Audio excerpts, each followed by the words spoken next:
ये क्या पागलपन है नेहा? क्या बकवास है ये? तुम्हारे जो मन में आता है तुम बोल देती हो। तुम्हें पता है अबॉर्शन क्या होता है? क्या चीज है abortion? It's a crime Neha, crime, पाप है ये। तुम एक ऐसे बच्चे को मारने जा रही हो जिसने अभी तक जिंदगी में आकर अपनी आंखें तक नहीं खोली हैं। क्या कसूर है उस बच्चे का? उसका कसूर है हमारी मर्जी। हमारी मर्जी से वो इस दुनिया में आ रहा है।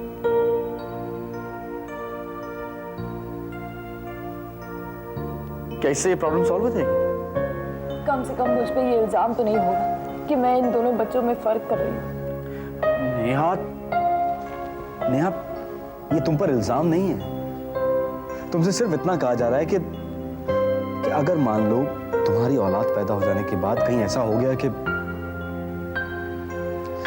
अच्छा मैं मान लेता हूं कि ऐसा नहीं होगा, लेकिन अगर 1% भी ऐसा हो गया तो भी ये पाप होगा नहीं। ये उससे 1000 गुना बड़ा पाप होगा जो तुम अभी करने जा रही हो, और मैं तुम्हें ये दोनों पाप करने से रोकना चाहता हूं। प्लीज इस बच्चे को उसकी मां के हवाले कर दो। नेहा, अपनी औलाद हो रही है, उसे पालो, अपना खून है। तुम लाख कोशिश कर लो नेहा, लेकिन तुम ये बात कभी अपने दिमाग से नहीं निकाल पाओगी कि ये बच्चा गोद लिया हुआ है। पर इसकी माँ भी तो नहीं मिल रही ना, तो क्या करूं? इसे रास्ते पे छोड़ा? नेहा, मैं ऐसा तो नहीं कह रहा हूं। जब तक इसकी मां नहीं मिल जाती हम इसे अपनी औलाद की तरह पालेंगे। मैं सिर्फ इतना कह रहा हूं नेहा कि तुम मेंटली इस बात के लिए प्रिपेयर हो जाओ कि ये बच्चा हमारा नहीं है, किसी और का है, किसी और की अमानत है, हमें इसे वापस करना है। पहले बात और थी नेहा, हमें लगा था कि हमारा अपना बच्चा नहीं होगा, लेकिन अब हमारी अपनी औलाद हमारे सामने है। मुझे और कुछ नहीं कहना है, और ये अबॉर्शन की बात तुम अपने दिमाग से निकाल दो, क्योंकि ऐसा मैं हरगिज नहीं होने दूंगा। नेहा, तुम अपने बच्चे को पैदा करके किसी को गोद दे दो, मुझे मंजूर है, लेकिन उसे मारने की बात तो मत करो।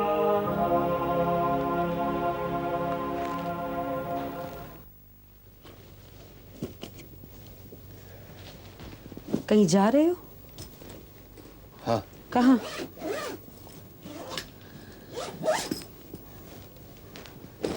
क्या फर्क पड़ता है शिल्पा? मेरी मंजिल कहाँ है, क्या फर्क पड़ता है? उसके लिए घर छोड़कर जाना जरूरी है क्या राज? उससे भी क्या फर्क पड़ता है? शिल्पा, मैंने तुम्हें कहा था कि ऑफिस 100% तुम्हारा है, ये घर भी तुम्हारा 100% है।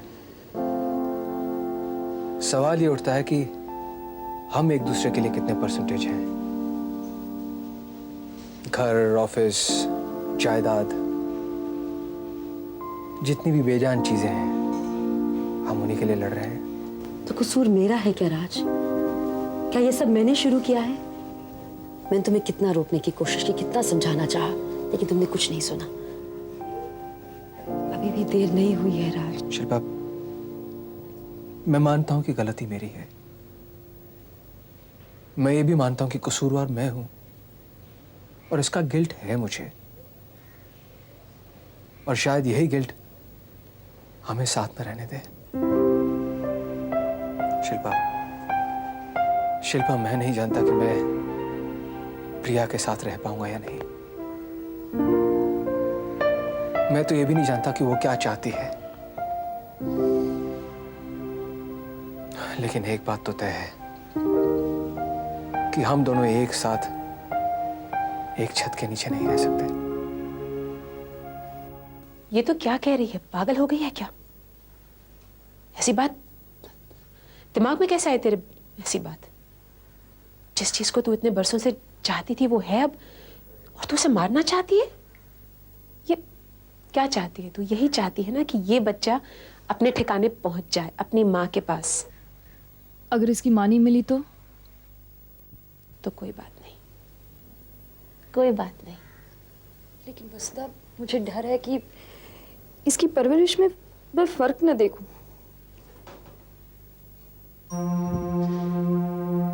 अगर मैं इस बच्चे को गोद ले लूं, तुझे कोई प्रॉब्लम है? तू जानती है तू क्या कह रही है? बिल्कुल जानती हूँ मैं क्या कह रही हूँ।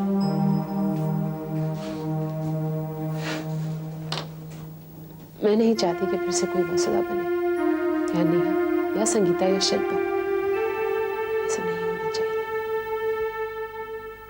और तू ही तो कहती है कि सिर्फ जन्म देने वाली माँ नहीं होती, जो पालती है वही माँ होती है। इसलिए तो मौसी हमारी माँ है, चाहे कुछ भी हो जाए। तू ही तो कहती रहती है कि कृष्ण की माँ यशोदा है, देवकी नहीं। फिर क्या फर्क पड़ता है अगर इस बच्चे की माँ का नाम नेहा है या फिर वसुधा? देख, हम ऐसा करेंगे, हम इसकी माँ को ढूंढने की कोशिश करते हैं, और अगर वो नहीं मिली तो मैं इसे रख लूंगी। अब तू से मुझे देख, मुझे भी अपनी जिंदगी में कुछ बदलाव लाने हैं, बहुत सारी तब्दीलियां करनी हैं, जो मैं इस बच्चे के सहारे कर सकती हूँ। इसके सहारे मैं बड़ी हो सकती हूँ। तू जानती है ना कि मैं ये तब्दीलियां ला सकती हूँ। जिंदगी में नया रंग, नई रोशनी, एक नया जहान हो जाएगा मेरे लिए। मैं इसे आज रख लेती हूँ। हाँ, तू घर जाके इसकी चीजें मुझे भेज दे, इसके कपड़े, दूध की बोतल वगैरह।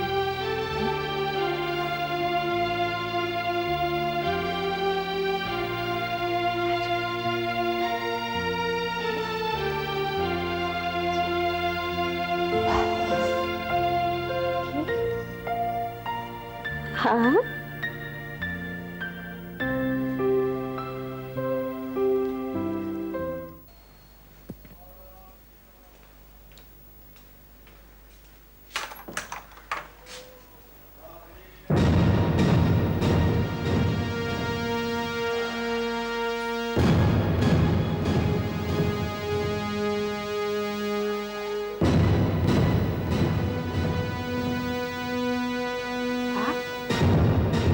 हैरान हो गई।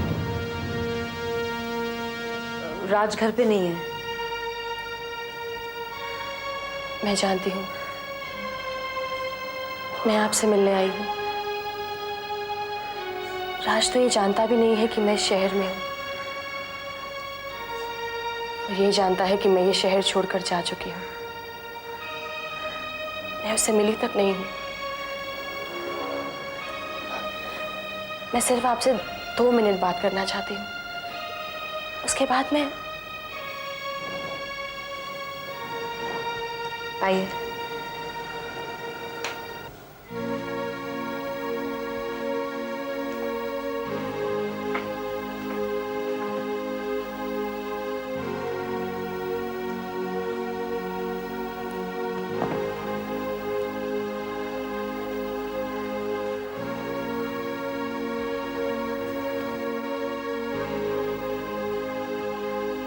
देखिए,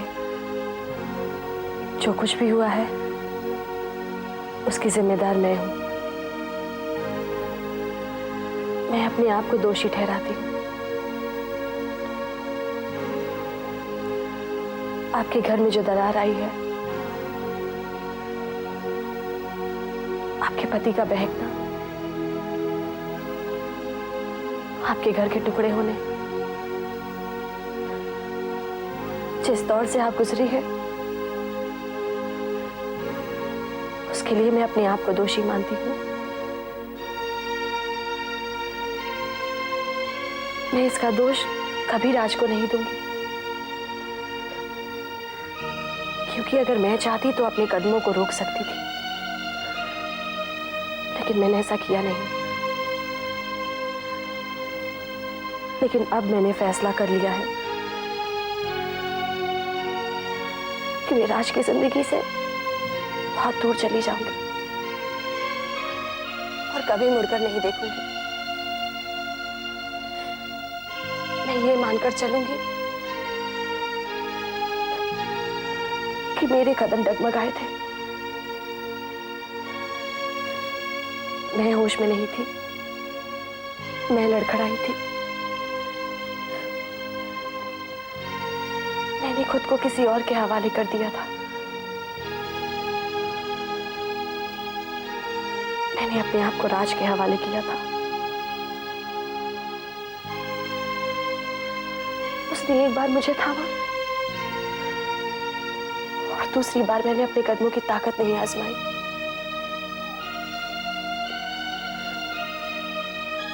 बस उसी के सहारे चलती रही। मगर कहीं तो इंसान जागृत होता है, कहीं तो एक आवाज उठती है और अचानक मुझे लगा कि मैं जो कुछ भी कर रही हूं वो गलत कर रही हूं।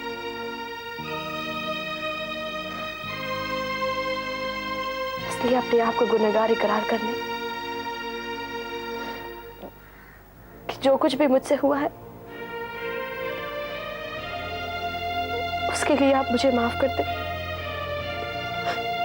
बस और कुछ नहीं।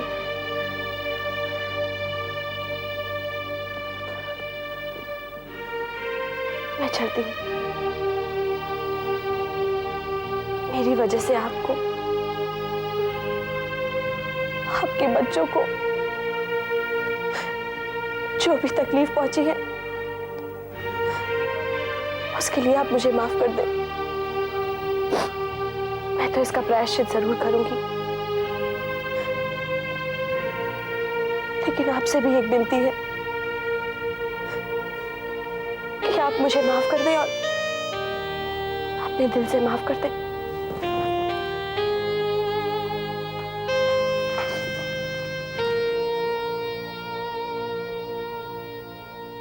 माँ,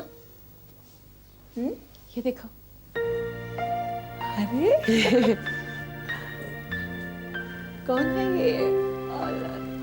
ये तुम्हारा पोता है, मेरा बेटा है। मैंने इसे जन्म नहीं दिया तो क्या हुआ, फिर भी मेरा बच्चा है, जैसे मैं तुम्हारी हूं ना वैसे। किसका बच्चा है? अरे मेरा, कहा ना मेरा। मैं इसे पालूंगी, इसे बड़ा करूंगी, इसे अपने कलेजे से लगा कर रखूंगी। इसे भी डॉक्टर बनाएंगे, एक हंसता खेलता हुआ डॉक्टर, है ना?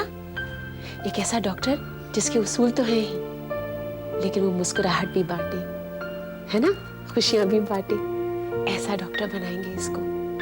क्या है ना, उसी जिंदगी का मतलब समझकर बहुत तकलीफ होती है। कोशिश करेंगे इसे जिंदगी की तकलीफों से महरूम रखें। हाँ, है ना, है ना? इस उसूल से पालेंगे कि प्यार और खुशी के अलावा कुछ और जरूरी नहीं है। ऐसा ही करेगा ना? ऐसा ही बनेगा जैसा मैं चाहती हूँ। माँ, मैं बहुत शर्मिंदा हुई। मैंने अचानक महसूस किया कि मैंने एक अच्छे भले संसार को, इसमें रहने वाले लोगों को जिनका कोई कसूर नहीं था, उन्हें तकलीफ पहुंचाई। मैं वही रहूंगी माँ, भाई के साथ। मुझे अच्छी नौकरी भी मिल गई है वहां, और मैं इस शहर में लौटकर कभी वापस नहीं आऊंगी, क्योंकि अगर इस शहर में आई तो ये मुझे राज की याद दिलाएगा। राज नजर आएगा मुझे इस शहर में। मैं राज से नफरत करके यहां से नहीं जा रही हूं, बल्कि अपना प्यार छोड़कर उसे त्याग कर यहां से जा रही हूं। और जिंदगी में कभी जुटलाऊंगी भी नहीं कि मैंने राज से कभी प्यार नहीं किया।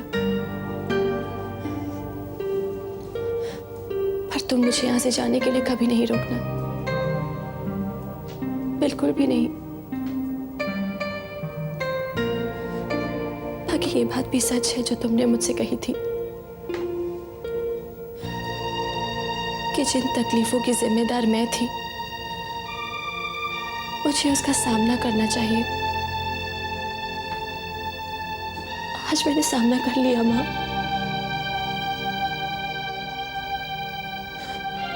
आज मैं अपनी नजरों में उठ गई हूं।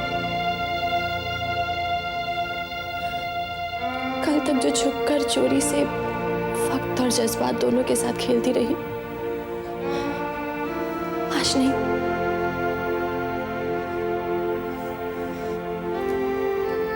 Thank you very much ma'am, thank you very much.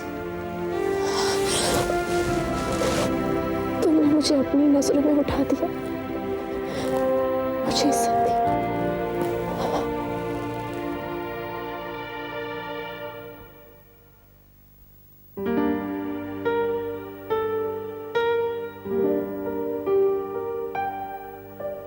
राज घर चलो।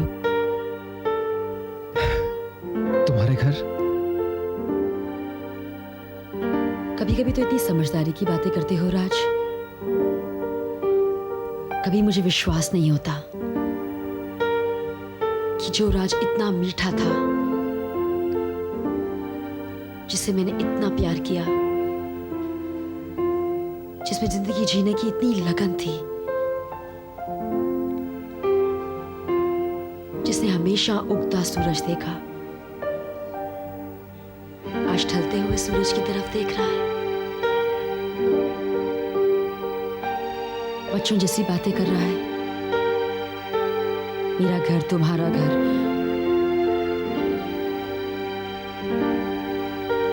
लोग मकान बनाते हैं राज, उसमें फर्नीचर डालते हैं, कीमती कीमती चीजों से सजाते हैं, लेकिन वो मकान घर नहीं बनता। उसको घर बना ही नहीं पाते, उसको बसा ही नहीं पाते, क्योंकि घर तो इंसानों से बनता है।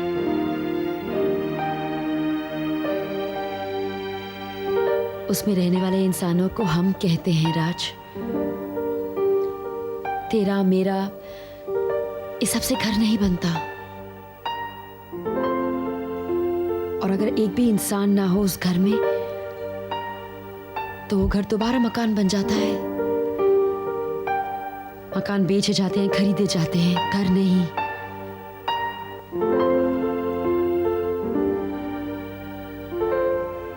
मेरा घर तो तुमसे है राज, तुम ही नहीं तो कैसा घर। प्लीज घर चलो राज, बच्चे इंतजार कर रहे हैं। इतना वक्त मत लगाओ कि उनको इंतजार की आदत हो जाए और वो उन्हीं के सहारे जीने लगे। चलो राज।